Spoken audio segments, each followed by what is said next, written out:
러시아에 문호하면 톨스토이, 도스토옙스키, 푸시킨을 들지요. 도스토옙스키입니다.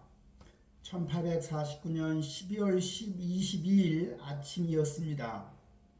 상트페테르부르크의 세면노프 광장에 영하의 바람이 눈밭을 쓸며 지나갔습니다. 광장 한가운데에는 검은 나무 기둥 3개가 서 있었고 그 앞으로 21명의 남자가 줄지어 서 있었지요.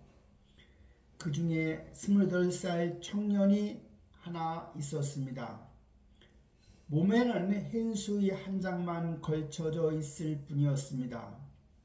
바람이 불 때마다 얇은 천이 들썩였고 그때마다 드러나는 어깨가 떨리고 있었지요. 그는 6번째였습니다. 먼저 풀려나간 3사람이 기둥 앞에 세워졌고 병사들이 그들의 손을 뒤로 묶었지요. 얼굴 위로는 검은 천이 씌어졌습니다. 앞에 3사람이 쓰러지면 다음은 자기 차례 도스토옙스키 차례였습니다. 심장이 뛰는 속도가 갑자기 달라졌지요. 시간이 빠르게 줄어들고 있었습니다.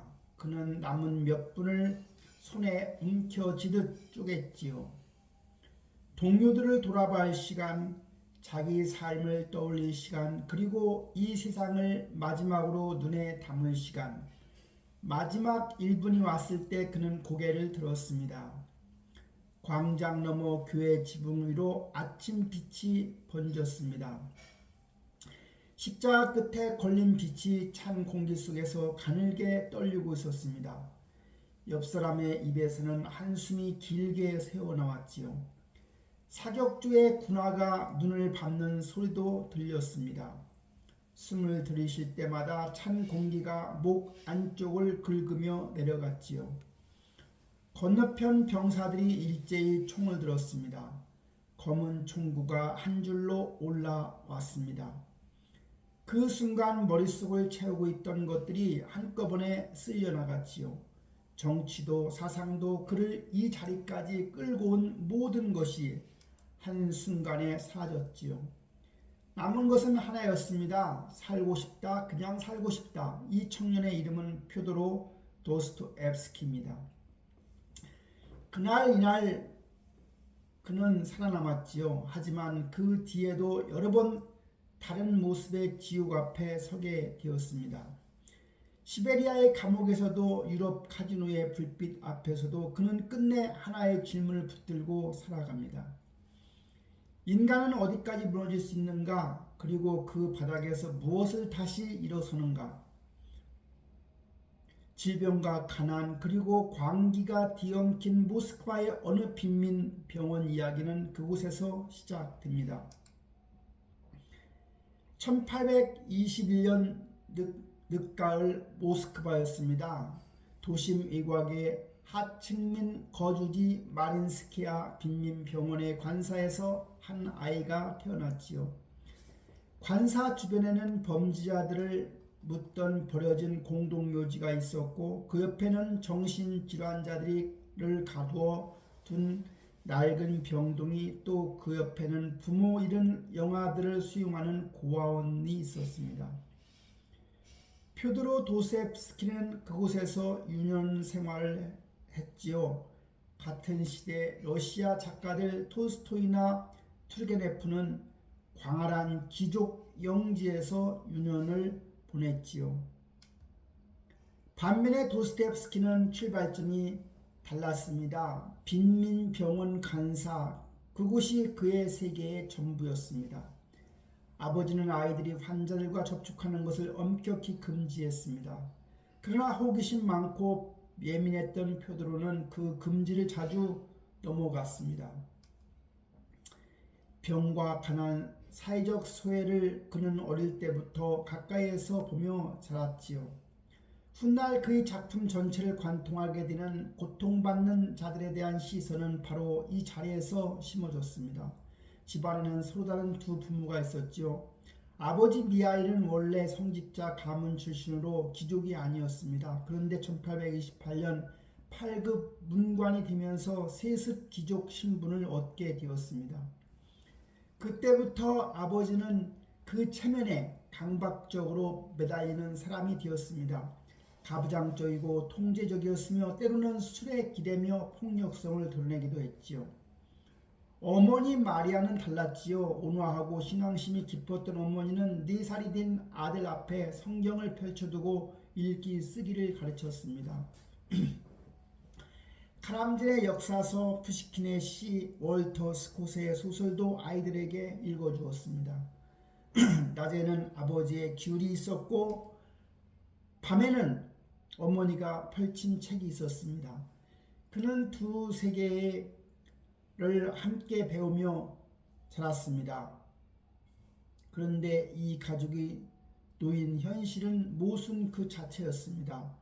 관사 창밖으로는 가난한 환자들이 고통이 매일 내다 보였고요. 그러나 아버지는 세습 귀족의 체면을 지키기 위해서 자녀들에게 값비싼 상류층 교육을 강요했지요. 아버지의 연봉은 약 800루블, 고급 사립학교 학비 하나 대기에도 벅찬 금액이었지요. 그래도 아버지는 극단적인 절약으로 엘리트 껍데기를 유지했습니다. 빈민의 현실과 귀족의 허식, 그 사이의 간극이 아이에게 심리적 이중성을 심어 넣었습니다.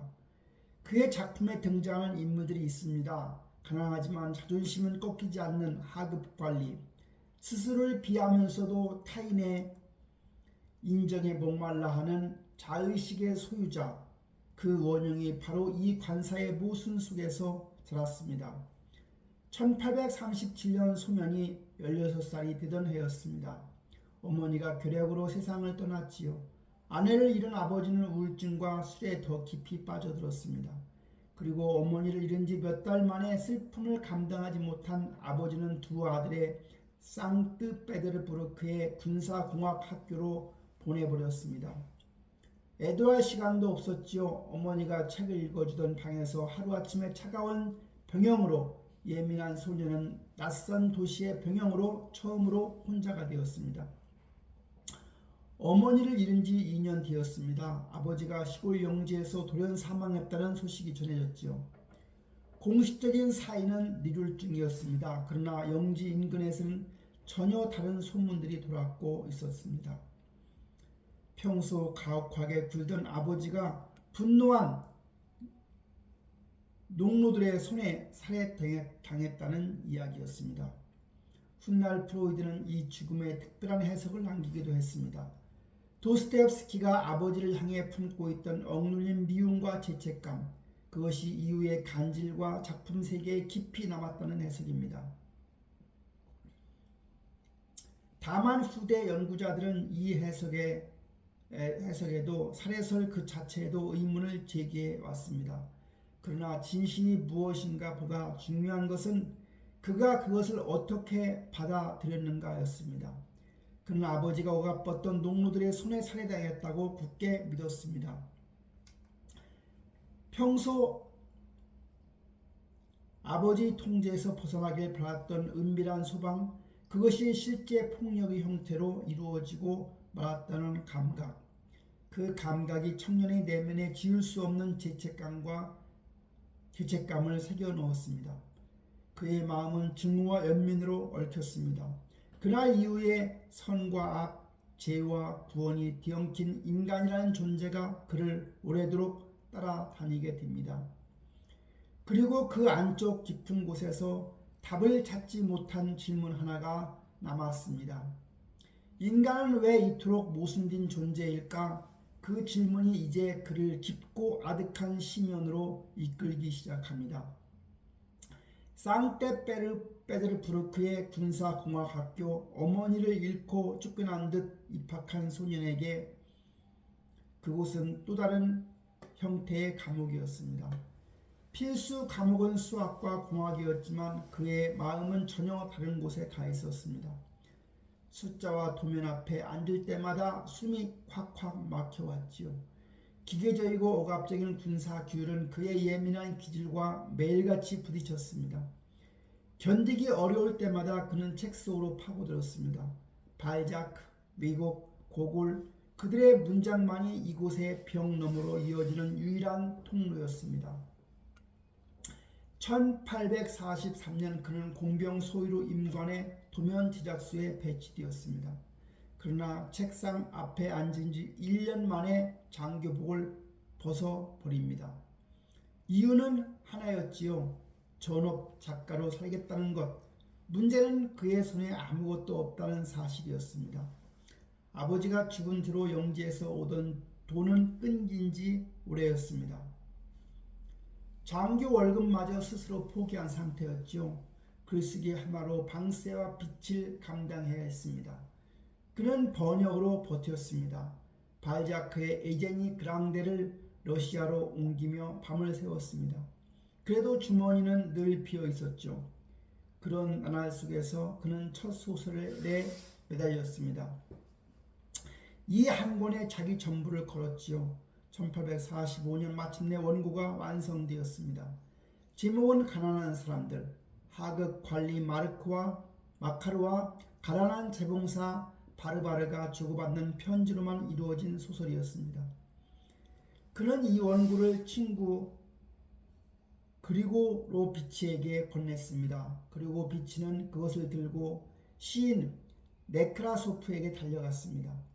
어느 날 저녁이었습니다. 두 사람은 가벼운 마음으로 첫 장을 펼쳤습니다. 그런데 그들은 원고에서 눈을 뗄 수가 없었지요. 교대로 소리내어 읽으며 밤이 깊어가는 줄도 몰랐지요. 가난한 학생이 병으로 죽고 늙은 아버지가 그 관을 울며 뒤따라가는 대목에 이르렀을 때 네크라소프는 눈물을 참지 못하고 원고를 내리쳤습니다. 그때가 시간이 새벽 4시였습니다. 상테페테르부르크의 백야가 도시를 환하게 밝히고 있었지요. 두 사람은 그 빛 아래를 달려 도스토옙스키의 누추한 새방으로 향했습니다. 자고 있던 청년을 흔들어 깨우고 왈칵 끌어안았습니다.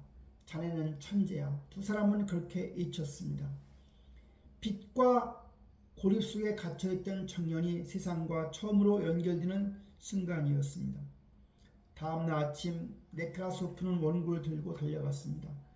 당대 러시아 문단의 절대적 권력자 비평가 비사리온 벨렌스키에게 말입니다. 새로운 고골이 나타났다.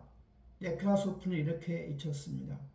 하지만 신인에게 가혹하기로 유명했던 벨린스키는 처음엔 코웃음을 쳤습니다. 그러나 그날 저녁 원고를 다 읽은 벨렌스키 태도는 눈에 띄게 달라져 있었습니다. 그는 네크라소프에게 당장 그 청년을 데려오라고 지시했습니다.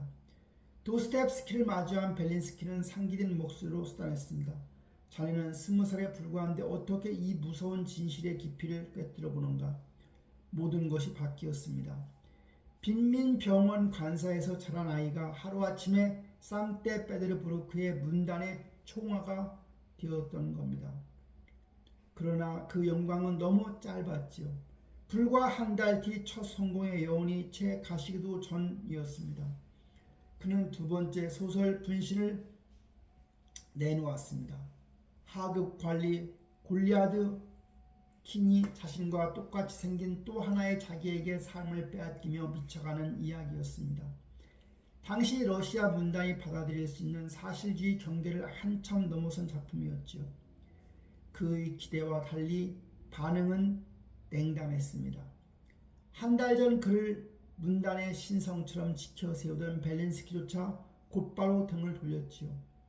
환상주의와 병리학적 기이함, 지루함만이 가득할 뿐 문단이 기대한 도스토옙스키의 하층민의 고통을 그리는 사이고발형 작가였습니다. 그러나 정작 그는 인간 내면의 분열을 바라보고 있었습니다. 자기 자신을 직접 발견한 그 안쪽을 말입니다. 급부상은 짧았고 분위기는 빠르게 식어갔습니다. 그는 흔들리기 시작했습니다. 주변의 반응이 점점 과민해졌고 작은 지적에도 악의를 읽었습니다. 자신을 깎아내리는 움직임이 도처에 있다고 느꼈지요.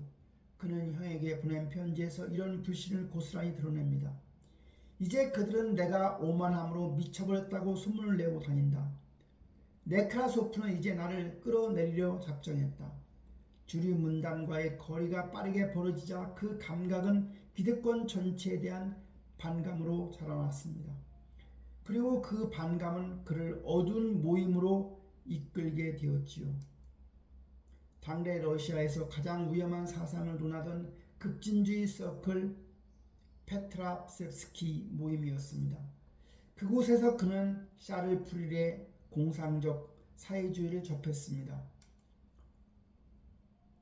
그리고 훨씬 더 위험한 인물과 마주치게 됩니다. 혁명을 위한 무장 동기와 비밀 결사를 주장하던 니콜라이 스페시네프였습니다. 그 불신과 반감 속에서 그는 스페시네프가 조직한 비밀 결사에 가담했지요. 그리고 어느 모임 자리에서 반역으로 간주되던 불온 문서 하나를 낭독하게 됩니다. 돌이킬 수 없는 선을 넘는 행위였지요. 그가 단상에 올라 소리내어 읽은 것은 농노제와 정교회 그리고 황제의 권위를 정면으로 겨냥한 문장들이었습니다. 한 줄을 읽을 때마다 방 안이 조용해졌습니다. 그 밤에 일은 결국 바깥으로 새어나갔습니다. 1849년 4월 23일 새벽, 아직 어둠이 거치지 않은 시각, 황제의 비밀 경찰이 그의 새방으로 들이닥쳤지요. 잠에서 깨어난 그는 그대로 끌려 나갈 수밖에 없었습니다. 그리고 그날 페트로파블로스크 요새에 던져지게 됐습니다. 제국 전체에서 가장 악명 높은 곳, 가장 위험한 정치범들이나 보내지는 깊고 습한 지하 감방이었죠. 높은 벽 사이로 올려다 보이는 좁은 하늘 한 조각, 그것이 바깥 세상과 그를 연결하는 전부였습니다. 그는 그곳에서 18달을 보냈습니다. 그 8달 동안 황제가 직접 주재한 조사위원회는 그에게 제목을 하나씩 쌓아 올렸습니다. 군대를 비판하는 이야기를 들은 채, 불법 인쇄기를 소지한 채, 스페시네프의 비밀 결사에 가담한 채, 그리고 결정적으로 고골에게 보내는 벨렌스키 이 편지를 대중 앞에서 낭독한 채, 고립은 깊어졌고 제목은 무거워졌습니다. 그리고 그해 11월 6일 28살 청년에게 내려진 판결은 총살형이었습니다. 그리고 드디어 그날이 왔죠. 12월 22일 아침 도스토옙스키는 다른 수감자들과 함께 마차에 실려 세면노프 광장으로 끌려나갔던 겁니다. 뼈를 깎는 혹한이 광장을 뒤덮고 있었지요. 그 한가운데 세워진 것은 검은나무 기둥 3개, 그 앞으로 끌려나온 사람은 23명이었습니다. 사형 선고문이 엄숙하게 낭독되었지요. 사제가 내밀 십자가에 그들은 한 사람씩 입을 맞추었습니다. 장교가 그들의 머리 위에서 군두를 부러뜨렸습니다. 그리고 겉옷이 벗겨졌습니다. 그들에게 남은 것은 사형수에게 입히는 긴 흰 수의 한 장뿐이었습니다. 도스토옙스키는 두 번째 조 전체에서 6번째 순번이었습니다. 첫 번째 조의 3사람이 기둥 앞으로 걸어나가는 것을 그는 바로 뒤에서 지켜보고 있었을 뿐입니다. 그들이 손이 뒤로 묶인 것, 얼굴 위로 눈 가리개가 씌워지는 것, 건너편에서 사격주가 총구를 들어 올리는 것, 그 모든 것을 그는 눈앞에서 지켜보았던 겁니다. 다음은 그의 차례였지요. 그는 옆에 서 있던 스페시네프에게 낮게 중얼거렸습니다. 우리는 곧 그리스도와 함께 하게 될 것입니다. 그러나 무신론자였던 스페시네프는 발밑에 얼어붙은 땅을 가리키며 대답했습니다. 한 줌의 먼지가 될 뿐이지. 죽음 앞에서 한 사람은 구원을 보았고 다른 한 사람은 소멸을 보았습니다. 이제 그에게 남은 시간은 5분. 그는 그 시간마저 나누어 붙들었습니다. 처음 2분은 동료들에게 작별을 고하는 데 쓰기로 했지요. 다음 2분은 자기 자신에게 돌아가는데, 그리고 남은 1분은 이 세상을 눈에 담는데, 마지막 1분이 시작되었을 때였습니다. 평생 무심히 보았던 것들이 한꺼번에 그의 감각을 뚫고 들어왔습니다. 광장호에 내려앉은 겨울 햇빛, 건너편 지붕에 쌓인 돈, 옆 사람이 내받는 하얀 숨, 살아서 이 세상을 제대로 본 적이 없었다는 것을 그는 그 순간 깨달았습니다. 만약 죽지 않는다면, 생명을 되찾을 수만 있다면 단 1분도 낭비하지 않을 텐데, 정치도 사상도 그를 이 자리까지 끌고 온 모든 것이 그의 머릿속에서 사라졌습니다. 발사 준비, 구령이 떨어졌지요. 건너편에서 병사들이 일제히 총을 어깨에 올렸습니다. 장전 소리가 광장에 얼어붙은 공기를 갈랐습니다. 바로 그 순간이었지요. 북소리가 울렸습니다. 사격을 멈추라는 신호였지요. 저 멀리서 흰 깃발을 든 전령이 말을 타고 광장을 가로질러 달려오고 있었습니다. 황제 니콜라 1세는 처음부터 이들을 죽일 생각이 없었습니다. 죽음의 공포를 끝까지 끌고 올린 뒤 마지막 순간에 자비를 내리는 것, 그렇게 반역자들의 영혼에 황제에 대한 감사를 새겨넣는 것이었죠. 처음부터 끝까지 계획된 연극이었습니다. 총살형은 시베리아 강제노역 4년으로 바뀌었습니다. 그러나 그 몇 분이 남긴 충격은 끝나지 않았습니다. 기둥에 묶여 총구를 마주했던 동료 중 한 사람은 그 공포를 끝내 견디지 못했지요. 그 자리에서 정신을 놓아버렸습니다. 도스토옙스키는 그날 저녁 요새로 돌아왔습니다. 그리고 시베리아로 끌려가기 전에 미하일 형에게 편지를 썼지요. 형제여, 나는 낙담하지 않았고 절망하지도 않았습니다. 생명은 우리 밖의 환경에 있는 것이 아니라 우리 안에 있습니다. 인생은 프레젠트, 선물입니다. 형제여, 나를 위해 슬퍼하지 마십시오. 우리는 태양을 봅니다. 며칠 뒤 그는 두 발의 족쇄를 찬 채 시베리아로 향하는 마차에 올랐던 겁니다. 1850년 1월 영하 40도에서 시베리아 옴스부르크, 요새의 두꺼운 문이 그의 뒤에서 닫혔습니다. 발목에 채워진 것은 약 5파운드의 강철 족쇄. 그 쇳덩이는 이후 4년 동안 단 하루도 그의 몸에서 풀리지 않았습니다. 막사는 좁고 어두웠고 바닥은 늘 젖어 있었고 공기에는 땀과 우물과 삭은 나무 냄새가 고여 있었습니다. 그 안에 20명이 넘는 도둑과 살인범들이 뒤엉켜 살았지요.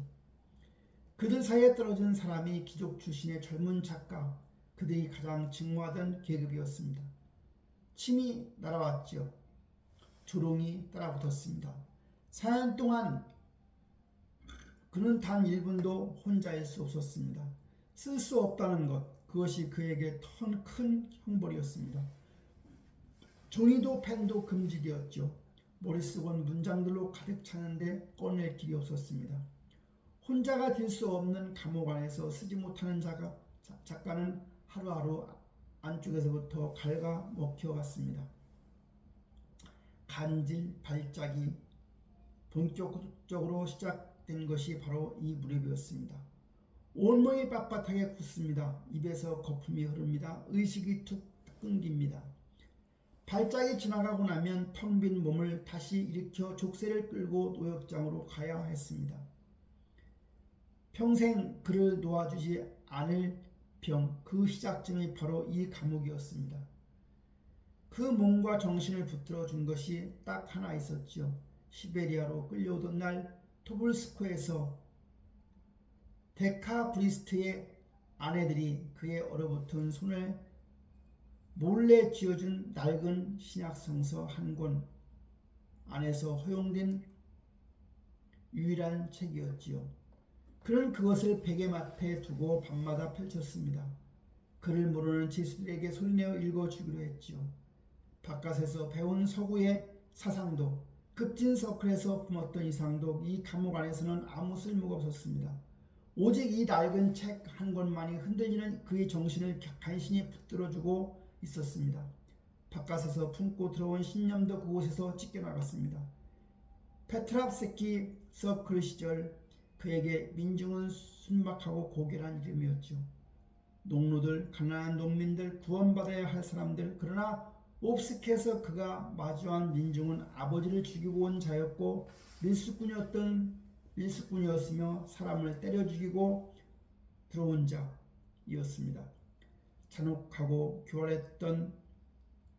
교활했지만 서로를 감시했습니다. 책상 머리에서 품었던 환상이 한 장 한 장 벗겨지고 있었습니다. 그런데 그 환멸 속에서 하루하루를 넘기는 어느 날이었습니다. 그의 눈에 지금까지 보이지 않던 장면들이 들어오기 시작했죠. 매질을 당해 피투성이가 된 동료에게 말없이 건네는 눈빛, 굶주린 밤 누군가의 손이 조용히 밀어주는 빵 한 조각. 그 손은 분명 사람을 죽여본 손이었습니다. 그 눈은 분명 도둑의 눈이었습니다. 그런데 그 안에서 그가 알고 있던 어떤 철학으로도 설명되지 않는 무언가가 숨쉬고 있었던 겁니다. 가장 추하고 가장 거친 껍데기 아래에서 꺼지지 않는 불씨가 살아있었습니다. 그의 발목에서 족쇄가 풀렸지요. 옴스프로커의 문을 나선 그는 가장 먼저 형 미하일에게 긴 편지를 썼습니다. 형제여, 내 말을 믿어주십시오. 그 거칠고 따뜻한 껍질 아래서 나는 순금 같은 인간성을 발견했습니다. 나는 그곳에서 보낸 시간을 헛되이 보내지 않았습니다. 이제야 비로소 나는 진짜 러시아 민중임을 알게 되었습니다. 감옥에 들어가기 전에 그였다면 평생 쓰지 못했을 문장이었습니다. 옴스크는 그에게 형벌의 공간이었습니다. 동시에 바깥에서 품고 들어온 모든 관념들을 녹여버린 용광로이기도 했습니다. 그러나 감옥은 끝났어도 유배는 끝나지 않았습니다. 감형 조건에 따라 그는 사병 신분으로 변방 세미팔라틴스크에 배치됩니다. 감옥보다는 나았습니다. 그러나 여전히 수도로는 돌아갈 수 없는 몸이었습니다. 기한까지는 다시 5년을 더 기다려야 했습니다. 그는 이곳에서 무너진 지성을 다시 세우려고 몸부림쳤습니다. 칸트, 헤겔, 고대 역사서, 심지어 코란까지 닥치는 대로 책을 보내달라고 형에게 매달렸지요. 4년 동안 막혀있던 지성의 물줄기를 한꺼번에 끌어올리려는 안간 힘이었습니다. 지성을 다시 세우려 몸부림치던 그 고립된 변방에서 그 한 여인을 만나게 됩니다. 마리아 이시아이바, 알코올 중독인 남편과 어린 아들을 둔 여인이었지요. 4년간의 극단적인 단절을 만들어낸 결핍은 그를 한 여인에게 모든 것을 거는 열병 같은 사랑으로 몰아갔습니다. 얼마 뒤에 남편이 세상을 떠났지만 두 사람의 길이 곧바로 열리지는 않았습니다. 젊은 연정과의 경쟁, 그녀의 망설임, 흔들림, 도스토옙스키는 그 불안한 틈을 붙잡고 버텼고 그곳에서 겨우 결혼식에 도달했습니다. 그러나 식을 마치고 돌아오는 길이었습니다. 도스토옙스키는 그대로 쓰러졌습니다. 간질태 발작이었죠. 입에 거품을 문 채 바닥에서 뒤틀리는 남편의 모습을 마리아는 바로 그 자리에서 처음 보았습니다. 시베리아가 심어놓은 병이 이 결혼의 첫날부터 두 사람 사이에 들어앉은 것이었습니다. 그 뒤로도 그는 황제에게 귀한 탄원서를 쓰고 또 썼습니다. 유배를 떠난 지 10년이 지났어야 마침내 상테페테르부르크로 돌아가도 좋다는 허가가 떨어집니다. 기완 열차에 오른 그의 몸에서는 언제 터질지 모르는 발작이 남아있었지요. 곁에는 처음부터 불안정했던 결혼이 있었습니다. 그리고 그의 안에는 옴스크에서 끝내 사라지지 않는 질문 하나가 있었습니다. 그리고 그의 안에는 옴스크에서 남아있었죠. 가장 추한 자리에서도 꺼지지 않는 그 불씨는 대체 무엇이었을까요? 10년 만에 상테페테르부르크로 돌아온 도스토옙스키는 빠르게 움직였습니다. 1861년 형 미하일과 함께 월간 문해지 브레미아를 창간했지요. 전과였던 그는 공식 편집장이 될 수가 없었습니다. 그러나 잡지의 기획도 원고의 대부분도 사실상 그의 손에서 나왔지요. 그는 이 잡지를 통해서 시베리아 감옥 4년의 체험을 고스란히 담아낸 죽음의 지배 기록을 연재하기 시작했습니다. 족쇄를 찬 죄수의들 틈에서 그가 두 눈으로 목격한 것들이었습니다. 그러나 감옥의 참상만이 아니었습니다. 그 밑바닥에서도 꺾이지 않던 러시아 민중의 줄긴 생명력이 함께 담겨져 있었습니다. 러시아 전역이 이 기록에 주목했습니다.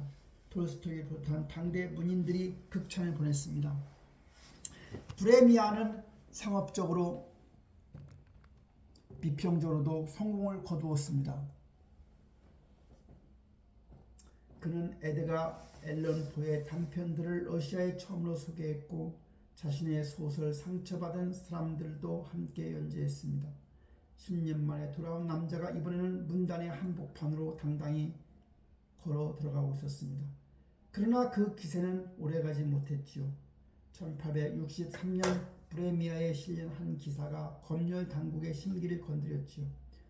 폴란드 봉기의 우호적인 입장을 취했다는 오해였습니다. 해명할 틈도 없었죠. 잡지는 그대로 폐간 명령을 받았습니다. 하루아침에 수입원이 다 사라져버린 것입니다. 형제는 사활을 걸고 빛을 끌다가 새 잡지 F화를 창간했습니다. 그러나 브레미아만큼의 화제성도 탄력도 끝내 따라오지 않았습니다. 낡은 인쇄 장비, 줄어드는 독자, 불어나는 적자, 간신히 쌓아올린 토대가 발밑에서 무너지고 있었던 겁니다. 바로 그 무렵이었습니다. 도스토옙스키는 두 차례로 유럽으로 떠났습니다. 잠시 숨을 돌린다는 명목이었죠. 독일 비스바드의 카지노. 그는 그곳에서 처음으로 롤렛 테이블 앞에 섰습니다.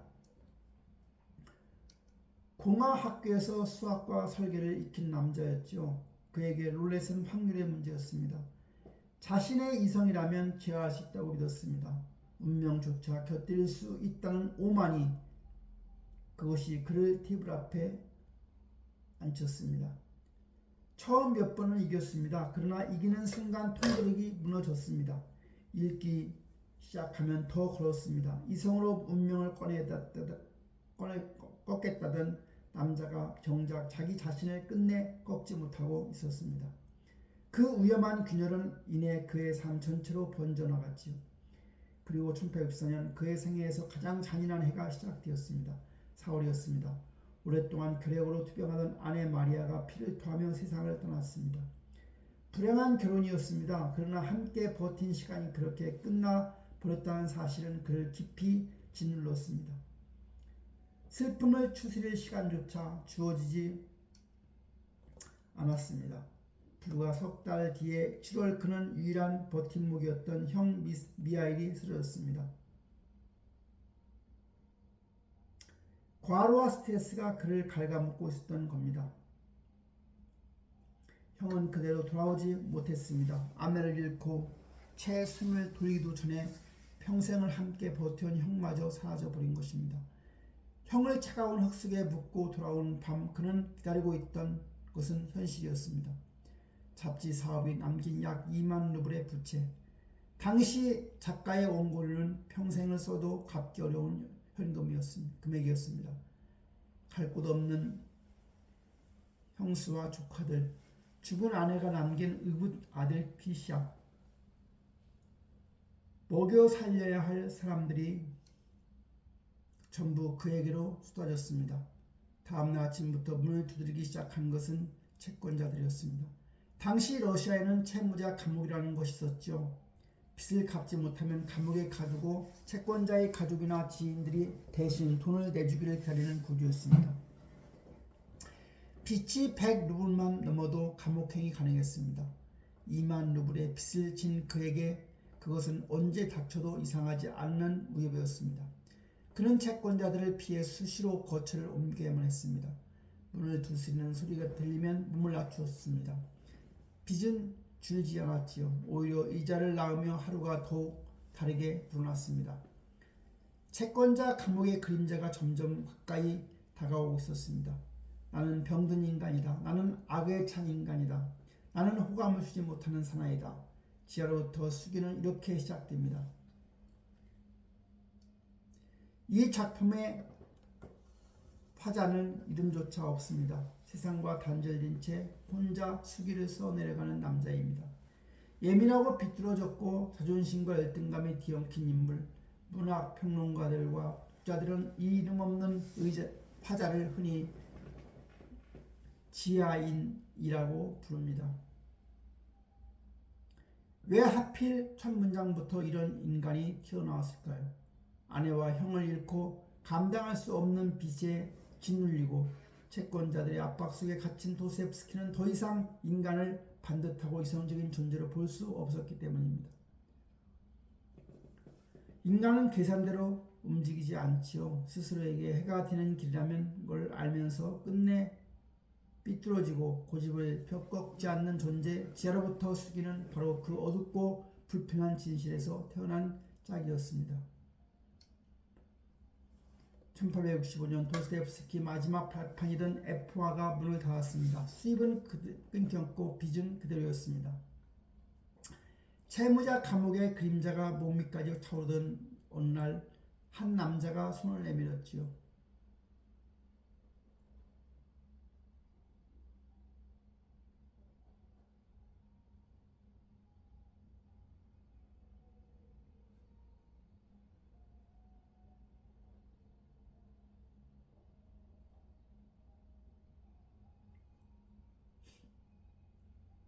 당장 감옥행을 막을 수는 있는 돈이었습니다. 도스토옙스키는 계약서에 서명했습니다. 그러나 계약서 구석에 작은 글씨로 한 줄이 끼워져 있었지요. 출판업자 표드로 스텔롭스키 그가 내민 금액은 3,000 루블이었습니다.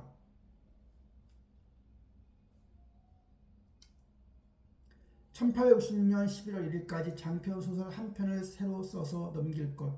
단 하루라도 늦으면 앞으로 9년 동안 그가 쓰게 될 모든 작품의 판권이 인쇄 한 푼 없이 스텔롭스키의 것이 된다는 조항이었습니다. 작가가 생애 전체를 주장잡는 조건이었죠. 스텔롭스키는 알고 있었습니다. 도스토옙스키가 간질 발작으로 며칠씩 앓아눕는 병자라는 것. 그리고 이미 잡지 러시아 메신저와 또 다른 장편 연재 계약을 맺고 매달 원고를 보내고 있다는 것. 그 장편이 바로 죄와 벌이었습니다. 러시아 문학사에 남을 대작을 매달 쥐어 짜내는 작가에게 또 하나의 장편을 1년 안에 써내라는 조건. 스텔롭스키는 그가 이 마감을 지킬 수 없으리라고 계산했지요. 그저 시간이 지나가기를 기다릴 뿐이었습니다.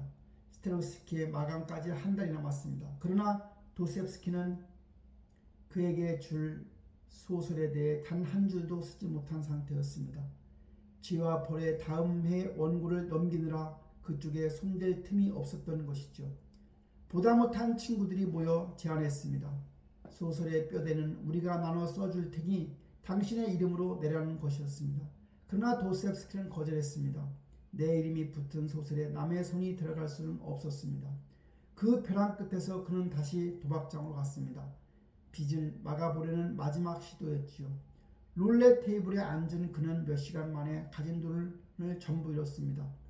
입고 있던 코트마저 전당포에 맡겨야 했지요. 방으로 돌아왔을 때 주머니에는 1코팩도 남아있지 않았습니다. 며칠 뒤 어둠 속에서 고민하고 있던 그에게 친구 밀류코프가 그를 찾아와 한 가지 방법을 일러줬습니다. 속기였습니다.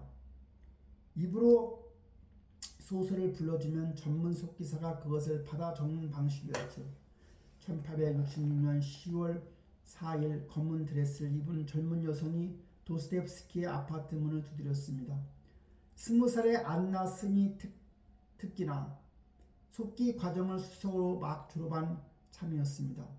44세 파산한 작가와 20살의 총명한 속기사, 이 첫 만남이 도스토옙스키 생애 전체를 구원하는 변곡점이 됩니다. 그날의 도스토옙스키는 마감에 짓눌려 처음부터 예민하고 산만했습니다. 방안을 이리저리 걸어다니며 날선 질문으로 안나의 속기 실력을 시험했죠. 그러나 안나는 흔들림이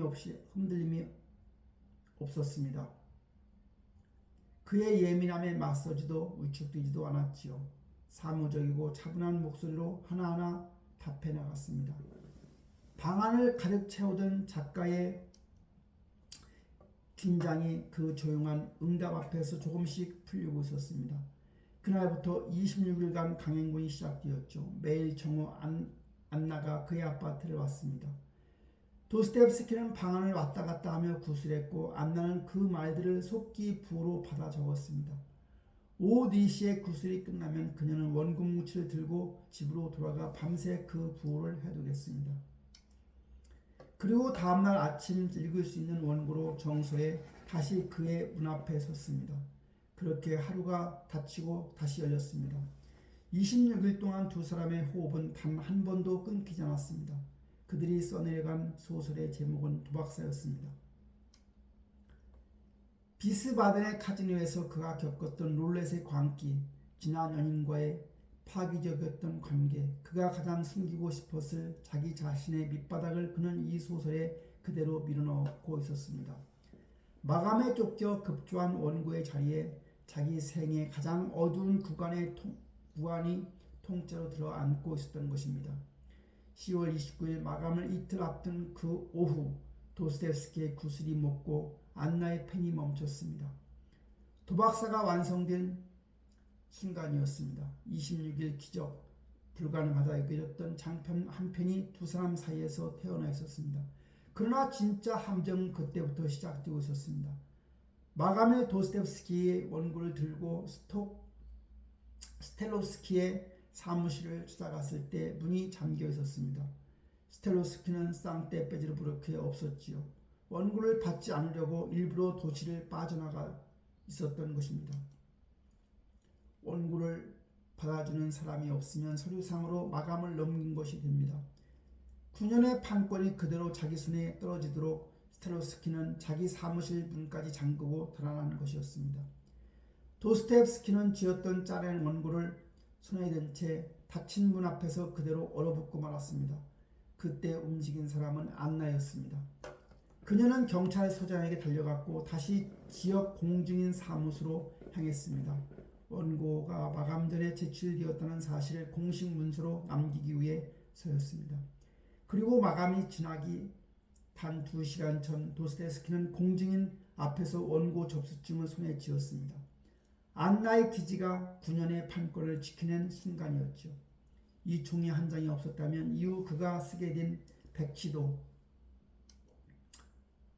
악령도, 카라마조프가의 형제들도 전부 스텔로스키의 것이 될 뻔했습니다. 그날 밤 도스토옙스키는 자기 앞에 앉아있는 20살의 여자를 바라보았습니다. 그 파국의 한가운데를 처음부터 끝까지 함께 건너준 그의 첫사람이었습니다. 1867년 2월 15일 성사무일체 대가 성당에서 결혼식이 열렸지요. 26일에 사투가 끝내 사랑의 다투로 이어졌던 겁니다. 그러나 신혼은 길지 않았습니다. 채권자들의 협박이 다시 시작되었고 의붓 아들 파샤와 형수까지 돈을 요구해 왔습니다. 안나는 남편이 감옥에 갇힐까 두려웠습니다. 글을 쓰지 못하게 되는 순간 이 사람의 모든 것이 끝난다는 것을 안나는 누구보다 잘 알고 있었습니다. 안나가 결단했습니다.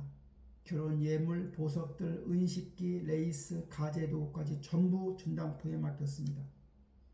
1897년 4월 그 돈을 쥐고 두 사람은 러시아를 빠져나갔습니다. 도피는 며칠로 끝나지 않았지요. 장장 4년간이었습니다. 드레스덴에서 바덴바덴으로 다시 제네바로 옮겨 다니는 동안 두 사람의 하루는 늘 비슷했습니다. 낯선 새빵, 밀린 집세, 아직 쓰지도 않은 원고의 선인세를 미리 받아 그날의 빵값을 구하는 일, 그것이 4년 동안 반복되었지요. 가난이 깊어질수록 도스토옙스키는 다시 롤렛 앞으로 돌아갔습니다. 빚을 한 번에 갚겠다는 마음이었습니다. 그러나 선인세가 사라졌고 식비가 사라졌고 안나 치마와 에이투 결혼 반지까지 전당포를 거쳐 카지노로 흘러들어갔습니다. 잃고 돌아온 반면 그는 아내 앞에 엎드려 울며 빌었지요. 다시는 가지 않겠다고. 그러나 날이 밝으면 남은 돈을 쥐고 또 카지노로 향했습니다. 그 시간 동안 안나는 단 한 번도 그를 비난하지 않았습니다. 남편이 스스로 자신의 나약함을 깨달을 때까지 그녀는 묵묵히 기다렸지요. 이런 분기 속에서도 그는 백치를 쓰고 있었습니다. 이 작품에서 그가 그리려 한 것은 완전히 아름다운 인간이었습니다. 그러나 그 작품이 쓰이던 현실은 정반대였죠. 원고 안에서는 인간의 선함을 끝까지 밀어붙였지만 정작 생활에서는 자신을 믿고 따라온 아내의 삶마저 무너뜨리고 있었습니다. 집필 중에 제네바에서 첫 딸 소냐가 태어났습니다. 그러나 소녀는 생후 3개월 만에 폐렴으로 세상을 떠났습니다.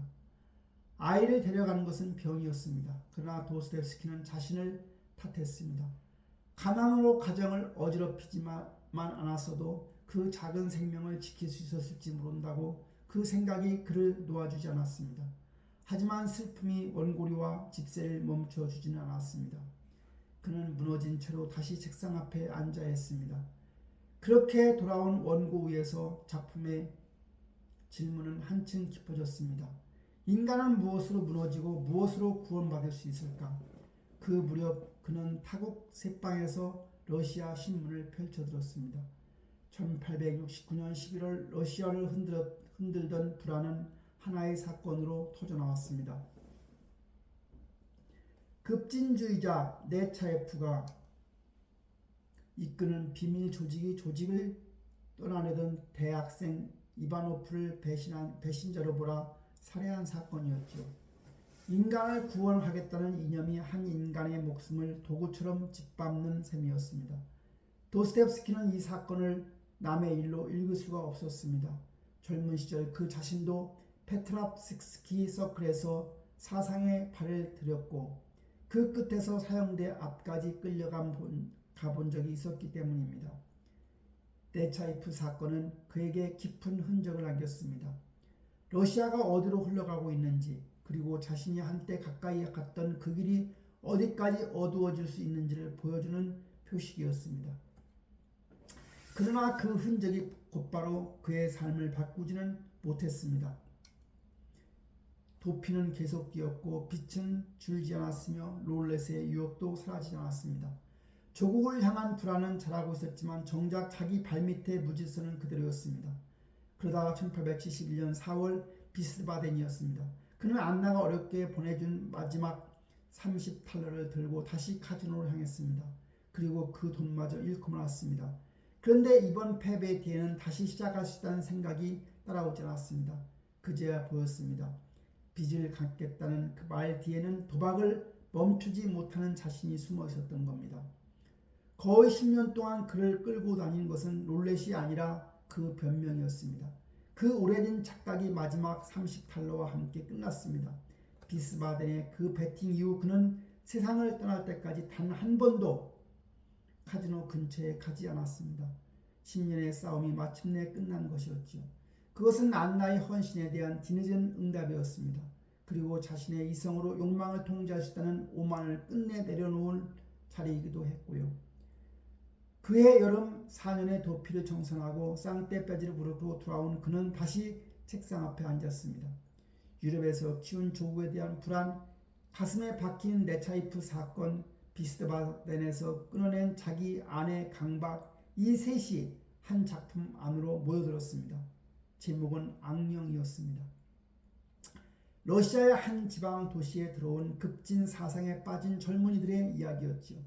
그들은 새 세상을 만들겠다며 사람들을 끌어들이지만 그 안에서 의심과 선동이 자라고 끝내 동료를 살해하기에 이릅니다.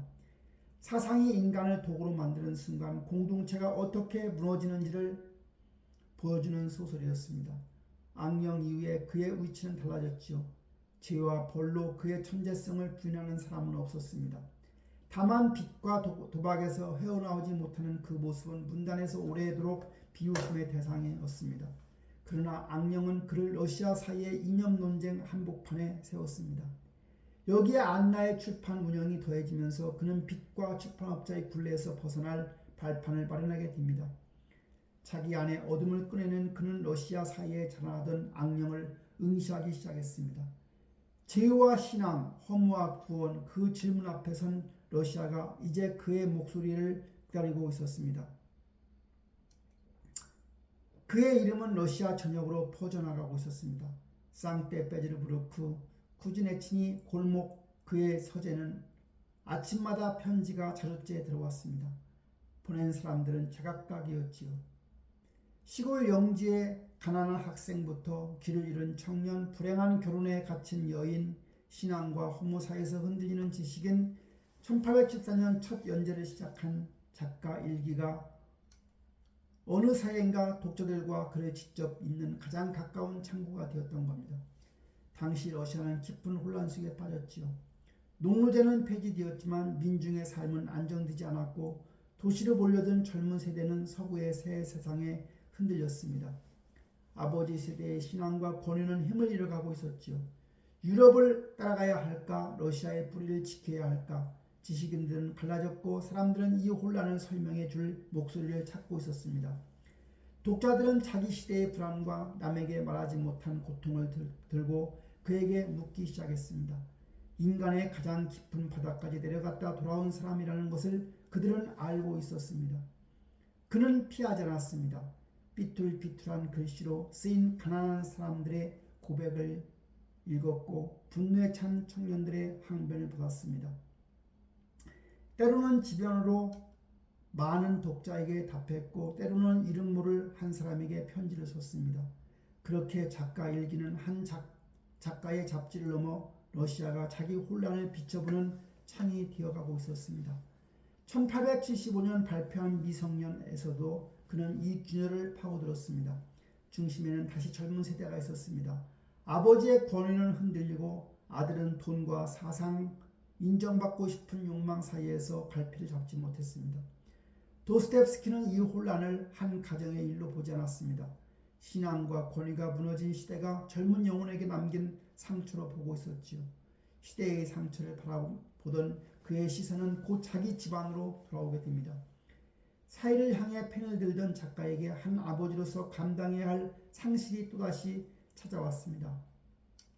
1878년 5월 16일 막내 아들 알료샤가 세상을 떠났습니다. 아이는 겨우 3살밖에 안 되었지요. 집안에서 뛰어다니던 작은 발소리가 사라졌고 장난감과 옷만 방 안에 남았습니다. 알료샤를 데려간 병은 도스토옙스키 자신의 평생 알아온 간질이었습니다. 그 사실이 슬픔을 곧장 죄책감으로 바꾸었습니다. 시베리아 이후에 자신의 몸을 쓰러뜨리던 그 발작이 어린 아들의 몸에서 다시 나타났다는 생각이 그를 놓아주지 않았지요. 아버지로서 지켜주지 못했다는 그 고통 속에서 고통 위에 자신의 병을 물려주었다는 자책이 겹쳤습니다. 그는 아이의 죽음 앞에서 한참 동안 무너져 있었습니다. 무너진 남편 앞에서 먼저 움직인 사람은 아내 안나였습니다. 그녀 역시 같은 슬픔 속에 있었죠. 그러나 남편마저 이 죄책감 안에서 잃을 수는 없었습니다. 지피는 멈췄고 일상도 흐트러져 있었습니다.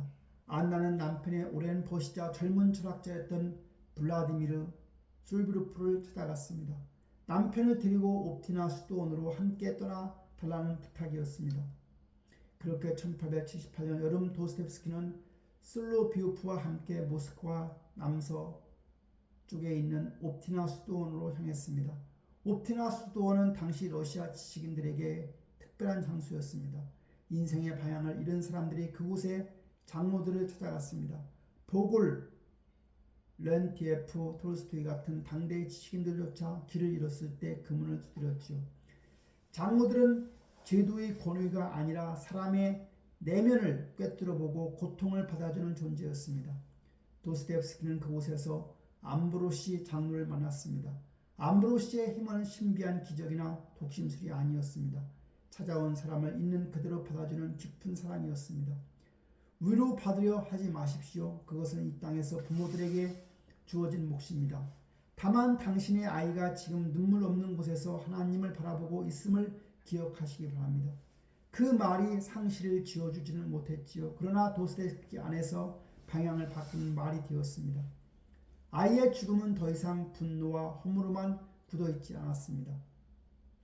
고통을 없애는 대신에 그것을 품은 채 살아가는 한 사람이 그의 안에 남아 있습니다. 상테페테르부르크로 돌아온 그는 텅 빈 아이의 요람을 뒤로하고 다시 책상 앞에 앉았습니다. 막내 아들의 죽음과 옵티나에서 의 묵상은 그대로 펜 끝으로 흘러들어갔습니다. 죽은 아들의 이름은 소설 속에서 세상의 고통을 껴안는 가장 순결한 청년 알료샤로 다시 태어났습니다. 그에게 길을 알려준 암브로시는 삶의 신비를 전하는 조신 장로의 원형이 되었습니다. 자신의 병을 물려주었다는 아버지의 죄책감, 무고한 아이의 죽음 앞에서도 인간이 살아갈 수 있는가 하는 질문, 그 모두가 카라마조프카의 형제들의 뿌리로 내려가고 있었습니다. 1879년 카라마조프카의 형제들의 연재가 시작되었죠. 시베리아의 족쇄 아래부터 싹터에 대한 평생의 질문 이 한 편의 소설로 모여들고 있었습니다. 매달 새로운 회차가 공개될 때마다 러시아 전역의 독자들은 숨을 죽였습니다. 그는 서서히 한 명의 작가를 넘어 시대의 정점을 향해 걸어 올라가고 있었지요. 1880년 6월 도스토옙스키는 모스크바를 향했습니다. 푸시킨 동상 제막식이 열리는 자리였지요. 러시아의 작가와 지식인들이 한자리에 모이는 그의 가장 큰 행사였습니다. 당시 러시아 지식인 사회는 오래전부터 갈라져 있었습니다.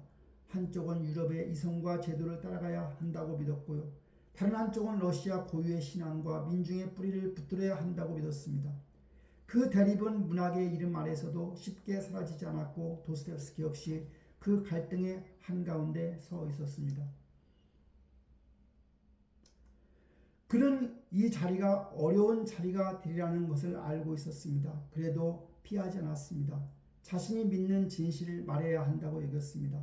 1880년 6월 8일 도스토옙스키가 연단에 올랐습니다. 작고 야인 몸에 낮고 신 목소리였습니다. 그는 푸시킨을 말했지만 그 안에서 러시아인의 얼굴을 꺼내 보였습니다. 유럽을 향해 흔들리던 지식인들, 고통 앞에서 타인의 삶을 예민하지 않는 마음, 그리고 서로 다른 세계를 끌어안을 수 있는 가능성, 그 모든 것이 푸시킨의 이름 아래에 놓여 있었습니다. 연설은 한참을 이어졌고 홀 안의 공기가 점점 무거워지고 있었습니다. 그리고 마침내 그가 평생 붙들어온 한 가지 생각이 그 자리에 놓였습니다. 바로 보편적 인류애였습니다. 진정한 러시아인이 된다는 것은 오직 하나입니다. 유럽의 모든 모순을 끌어안고 모든 민족을 그리스도의 사랑 아래 형제로 묶어내는 것입니다. 그 말이 떨어진 뒤에 홀 안은 잠시 조용해졌습니다. 그리고 사람들이 자리에서 일어나기 시작했습니다. 박수가 길게 이어졌고 여기저기서 울음이 터져 나왔습니다. 누군가는 그의 손을 잡으려 했고 누군가는 그를 향해 예언자라고 외쳤습니다. 서로 다른 진영에서 있던 사람들이 그날 한 사람의 목소리 앞에서 같은 자리에 있었습니다. 그때 군중 사이를 헤치고 한 사람이 다가왔지요. 이반 트레게네프였습니다. 러시아 문단의 또 다른 거장이자 서구주의 진영을 대표해 오랫동안 도스토옙스키와 부딪혀온 사람이었습니다. 그가 눈물을 흘리며 단상으로 뛰어 올라와 도스토옙스키를 강하게 끌어안았습니다. 모스크바의 그날은 그렇게 그의 이름을 외쳤습니다. 환호가 가라앉자 그는 다시 상트페테르부르크로 돌아왔습니다. 쿠주 해친이 골목의 지필시에서 그는 남은 원고를 매달렸습니다. 밤이 깊어지면서 책상 위에는 촛불 2개가 켜졌고 종이의 앞뒷면과 외벽지가 거친 필체로 채워졌습니다. 그렇게 몇 달이 흐른 뒤에 1880년 11월 그는 마침내 카라마조프가의 형제들의 원고를 끝냈습니다.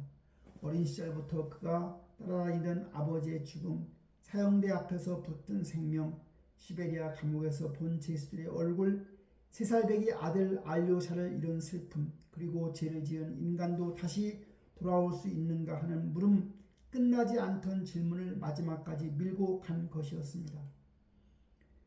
카라마조프가의 형제들의 마지막 페이지를 넘긴 그의 몸은 책이 완성되기를 기다렸다는 듯 빠르게 무너지기 시작했습니다. 1881년 1월의 어느 날 밤 폐에 피가 올라왔습니다. 기침을 할 때마다 손수건에 붉게 물들었고 안나는 그 밤을 침대 곁에서 꼬박 세웠습니다. 창문이 푸르스름하게 밝아올 무렵 그가 눈을 떴습니다. 그리고 옆에 앉은 아내를 가만히 바라보다 천천히 입을 열었습니다. 안나, 나는 오늘 죽을 거예요. 안나는 그 말을 들었습니다. 14년 전 처음 그의 방문을 두드렸던 20살의 속기사가 이제 그의 마지막 아침 곁에 앉아 있습니다. 도스토옙스키가 마지막으로 찾은 것은 오래된 신약 성서였습니다. 31년 전 옵스크 감옥의 긴 밤마다 그가 곁에 두고 견디던 책이었습니다. 그 낡은 성서가 마지막 날 다시 그의 침대 곁에서 돌아와 있었습니다. 그는 안나에게 성서를 펼치게 했습니다. 그리고 아이들에게 탕자의 비유를 읽어주게 했습니다. 집을 떠나 모든 것을 잃고 다시 돌아온 아들을 끝내 품어주는 아버지의 이야기. 낭독이 끝나자 그는 아이들의 손을 차례로 잡았습니다. 하나님에 대한 믿음을 잃지 말아라. 그리고 서로 사랑하며 살아라. 그것이 아버지로서 남긴 마지막 축복이었습니다. 그리고 평생 그의 분기를 곁에서 막아낸 아내 안나의 손을 꽉 쥐었지요. 그 손을 놓지 않은 채 그가 마지막으로 말했습니다. 안나, 이것을 꼭 기억해 주오. 당신을 열렬히 사랑했어. 단 한 번도 심지어 생각 속에서조차 당신을 배신한 적이 없어. 그 말을 끝으로 방 안의 시간은 천천히 가라앉았습니다. 1881년 1월 28일 밤 표도로 미하일로비치 도스토옙스키는 아내의 손을 꼭 쥔 채 조용히 눈을 감았습니다. 1881년 1월 31일 상테페테르부르크의 거리는 사람들로 가득 찼습니다. 에필로그.